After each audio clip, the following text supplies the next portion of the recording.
After many, many years of lies being told about me and my family, there comes a point where, again, going back to the relationship between certain members of the family and... The silence inside the private office was heavier than the cold light filtering through the high windows of Buckingham Palace.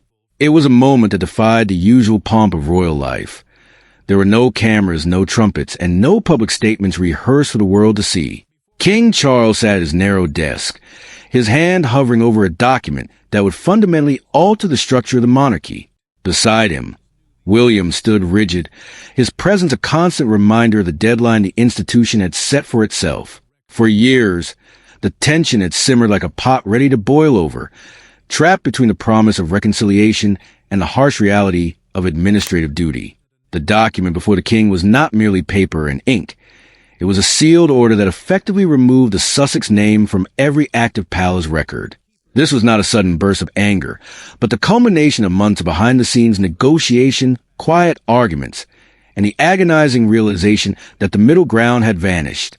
As Charles placed his pen to the paper, he didn't look up at the advisors surrounding him. He knew that this single stroke of the pen would change more than just a line in a file.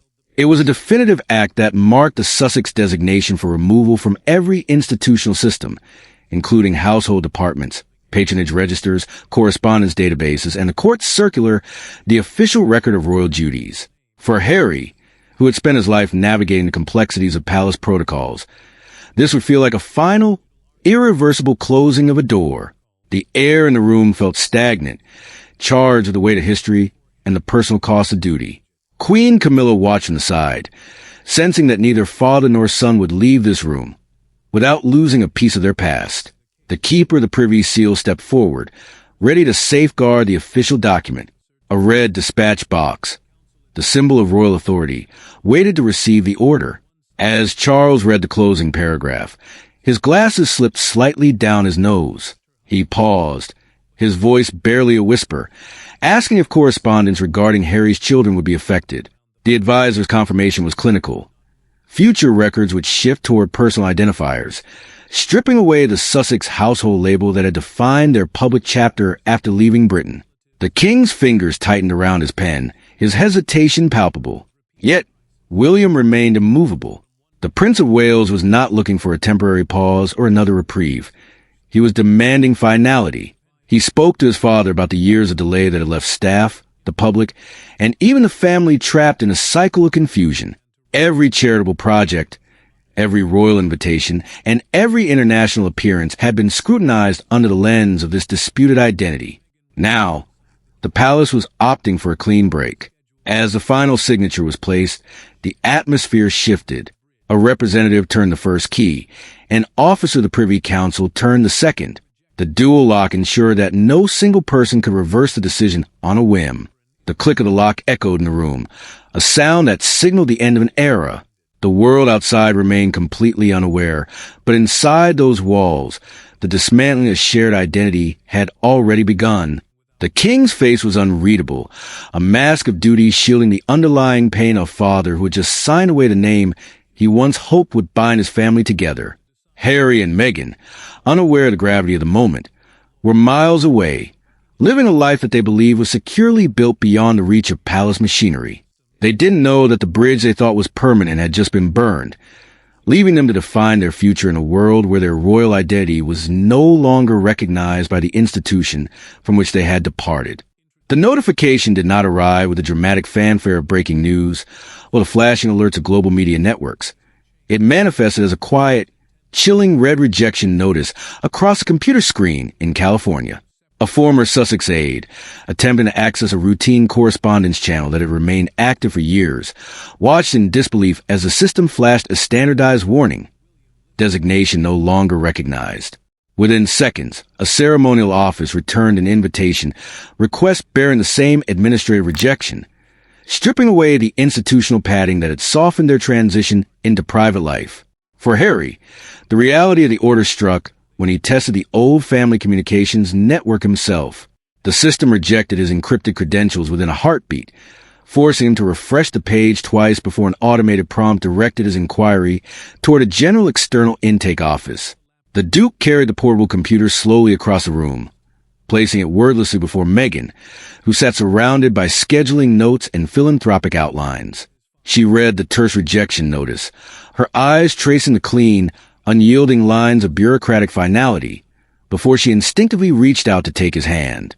His fingers were trembling, not from anger directed at her, but from the sudden, suffocating wave of humiliation that comes with realizing you have been systematically locked out of the very world that shaped your existence. Meghan forced herself into a state of cold, tactical composure, reminding him that they had a public profile, charitable initiatives, and young children protect from a broader, more malicious interpretation. Yet, even as she spoke, her gaze drifted downward to an embossed card resting on the desk, bearing the heavy, traditional crest of the Sussex household, a crest that now existed in a strange institutional limbo, recognized by the public but wholly abandoned by the palace machinery that created it. Inside Buckingham Palace, the collateral damage of the king's signature was beginning to test the limits of administrative obedience. A senior courtier approached Charles with a printout of the automated rejection responses, pointing out the absolute coldness of the phrasing directed at his son. The king, visibly discomfort, demanded that the automated language be softened to reflect human dignity rather than clinical indifference, but the legal director stood firm, explaining that while the wording could be slightly adjusted, the core decision to block the channel was legally binding and irreversible. Before Charles could process this internal friction, another crisis landed on his desk. A private remembrance invitation intended for Harry had been summarily bounced back to the sender simply because the envelope bore the household designation. An event secretary was now forced to either personally reissue the physical invitation under a stripped-down personal name or cancel the delivery altogether, a procedural absurdity that highlighted the chaotic fallout of the new protocol. Amidst this administrative fallout, Prince William uncovered a much more volatile secret hidden within the registry files, a confidential exemption request form that bore the unmistakable, handwritten initials of King Charles. The note suggested that the monarch had secretly attempted to carve out a hidden emergency communication route, a backdoor lifeline designed to bypass the strict firewall for urgent matters concerning his son or grandchildren, entirely without William's knowledge or formal approval. The discovery acted like a match dropped into a dry forest. William did not pause to consult advisors or summon legal representation.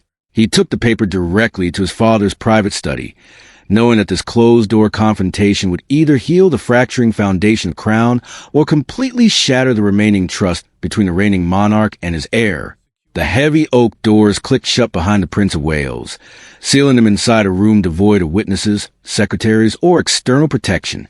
William laid the handwritten exemption paper squarely in the center of the desk, his expression a mask of restrained fury as it demanded an explanation for why a rule meant to enforce clarity was being quietly undermined at the top. Charles did not flinch, nor did he hide behind the shield of royal protocol. Instead, he met his son's gaze with the heavy, weary eyes of a father who understood that institutional survival meant nothing if it required the complete sacrifice of human empathy.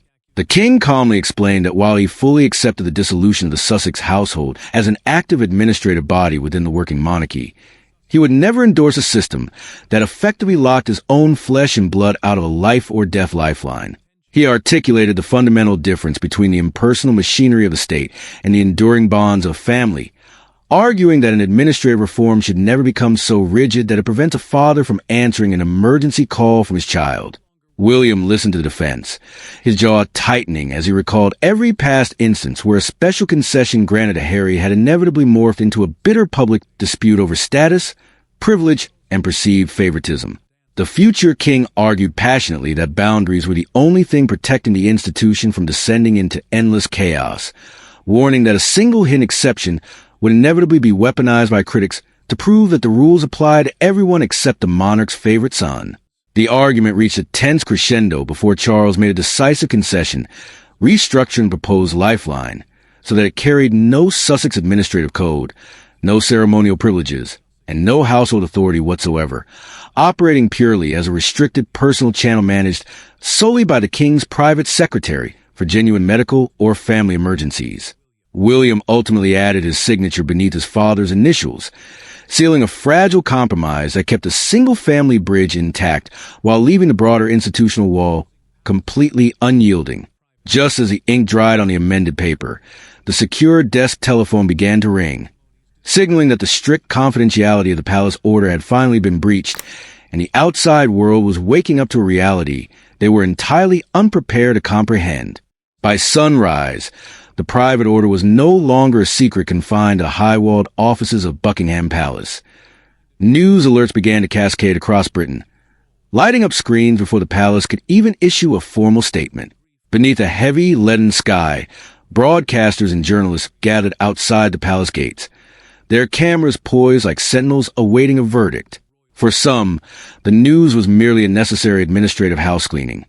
For others, it felt like the final, cold severing of a father's bond with his son.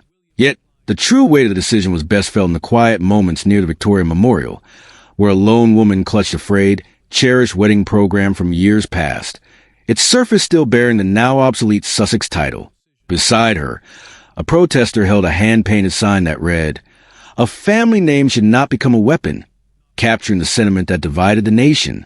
Buckingham Palace eventually released a statement, confirming that the Sussex designation had been officially retired from active royal household administration. It was a calculated, sterile declaration. It emphasized that while historical records would remain untouched, no current department or institutional system would ever again operate under the former title. The media landscape fractured instantly. London newspapers, famous for their sharp headlines, captured the moment with a hauntingly blank cream nameplate on their front pages, captioned with the phrase, "The name behind the locked door." Inside their respective homes, both Harry and William felt the sting of the day's events. Harry sat alone, listening to a presenter describe the order as a decisive victory for William's vision of a stricter, more streamlined monarchy. The Duke switched off the television, his chest tight with the knowledge that years of profound brotherly pain had been reduced by public commentary to a petty contest of winners and losers. Across the distance, William felt no triumph as he drove toward a scheduled engagement.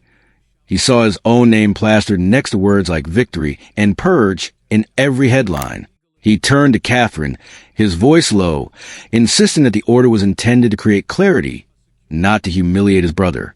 She warned him that intention is often forgotten when the public perceives only cruelty. Recognizing the damage, Charles authorized a secondary, softer statement, confirming that private family communication remained entirely open. While he did not reveal the existence of the secret emergency channel, he made it clear that while administration had changed, the bloodline remained unbroken. Harry's team prepared a blistering combative response, but he stopped them cold after a message arrived from his father, a message containing no legal jargon, no defense of the title, and no bureaucratic argument, only a heartfelt request to speak. The final conversation did not restore the name, nor did it reverse the order or reopen the archive. Yet, it fundamentally shifted the meaning of the fracture. As the call progressed, Charles spoke without the shadow of advisors, and Harry listened without the urge to issue a retaliatory statement. They stood on opposite sides of a vast chasm of grief, anger, and failed reconciliations. Yet by the time the connection ended, father and son had reached a fragile accord. A royal name and a family bond were two entirely different things. Harry was told of the private contact route, an emergency lifeline established under his personal name, devoid of household codes or ceremonial pretense. The boundary had been set.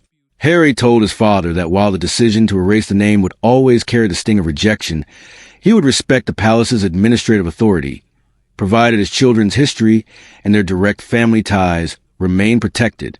The king apologized with a rare, raw honesty for the indecision that had allowed his sons to believe the other was favored. In the final moments of the call, William joined the line. The future king whispered, "The door to the institution is closed under that name, but the line to the family is not." Harry paused, the weight of the moment hanging in the silence, and replied, "Then do not close it, no matter how difficult things become." The final order remained locked. Sussex had vanished from the active ceremonial systems, yet the archive of their lives remained preserved as history. It was a verdict that was severe, complete, and permanent. William had secured the clarity he deemed necessary for the crown. Harry had lost his royal bridge, but gained the truth of where he stood, and Charles had paid the ultimate price, choosing the duty of monarch while struggling to maintain the heart of a father. The institution had survived, but the family remained a work in progress, anchored by one private line that would, hopefully, never be disconnected.